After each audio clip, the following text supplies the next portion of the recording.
Bonsoir à tous, on va bientôt commencer. Alors, la question donc, qui est posée par l'UJFP, c'est qu'est-ce qui fait blocage qu'est-ce qui fait blocage entre l'antiracisme politique et la gauche radicale?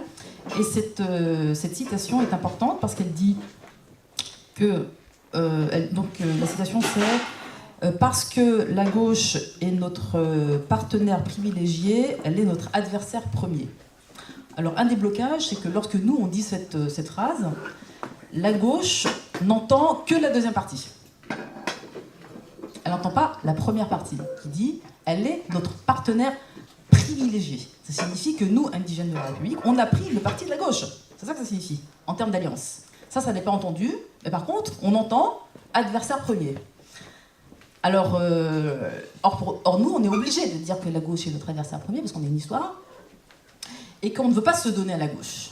On ne veut pas se donner parce que elle a fait plus que nous décevoir dans l'histoire coloniale et dans l'histoire de l'immigration. Je vous assure, mes anciens potes de galère, au marché et ailleurs, on a perdu. On a perdu. On a perdu la bataille sur les inégalités sociales, riches, pauvres, on a perdu. Sur les questions raciales, on a éminemment perdu. Et moi, et quelques autres, sous la couette, on a du mal à s'endormir. Parce que la situation est grave. J'en ai strictement rien à faire de l'autonomie pour l'autonomie. Je ne suis pas là pour éduquer la gauche radicale. Je suis là, on est là collectivement, pour changer le rapport de force. L'illustration, la première concrète par rapport aux gens, que ce soit quartier populaire ou autre, c'est de se dire que les partis sont principalement intéressés par une seule chose, au-delà des discours et des idéologies et des confrontations idéologiques qui sont bien sûr importantes pour pouvoir penser les lendemains, c'est de se dire on doit conserver nos élus. Alors la question, qu'est-ce qui bloque? Qu'est-ce qui ne va pas avec la gauche? Si je suis méchante, je dis elle est raciste. Si je suis gentille, je dis elle est blanche. Donc, la question posée, selon vous, quels différents politiques et idéologiques empêchent la mise en place d'une alliance entre les mouvements de l'antiracisme politique et les forces se réclamant de la gauche radicale? C'est le mail que nous a envoyé Maxime. Je répondrai, il n'y a pas de différent. Il n'y a pas de différent parce qu'il n'y a pas de gauche radicale.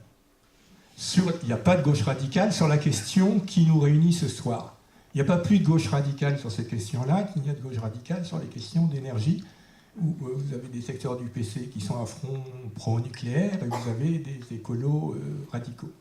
Donc, l'idée gauche radicale sur cette question est un ensemble complètement vide. Et notamment beaucoup de jeunes racisés. Des jeunes qui nous disaient « Moi, je vois l'avenir avec l'UDI ». Et ça nous a mis une vraie gifle, en fait. Attends, nous on est les jeunes communistes et tout, voilà. Toi tu viens d'une famille quand même ouvrière, etc. C'est pas possible que tu puisses dire ça. Alors que 2 ans avant, notre slogan de campagne, vous vous rappelez tous, c'était prenez le pouvoir. Et eux, ce qu'ils nous disaient, c'est que nous, on veut prendre le pouvoir, mais sans vous. Et c'est là vraiment où il y a eu une fracture. Et je pense que c'est ça qui constitue, je pense, qui empêche aujourd'hui, qui a empêché, en tout cas à l'époque, d'une alliance en fait.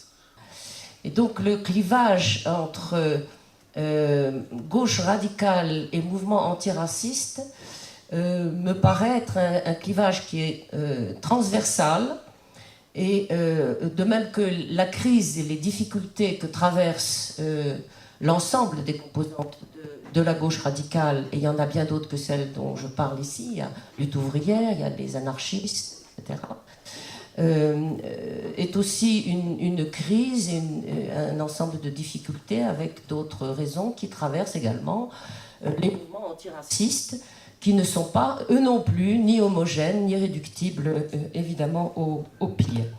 La question de l'unité, évidemment, elle doit se construire autour d'un axe. C'est pas en termes de conditions, c'est un axe.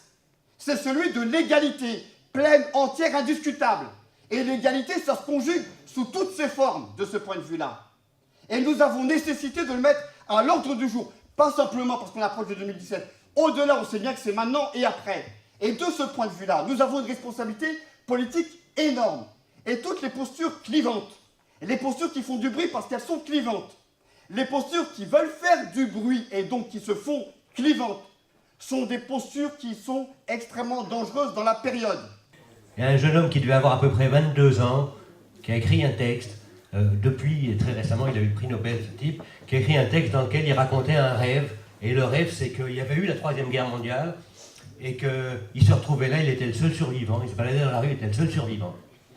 Et puis il en parle le lendemain à son médecin, et ce médecin dit, c'est marrant, j'ai fait le même rêve, sauf que c'était moi qui étais le seul survivant. Puis il s'aperçoit que tout le monde a fait le même rêve, tout le monde se voit tout seul comme ça, se balader dans la rue, puis il n'y a personne autour.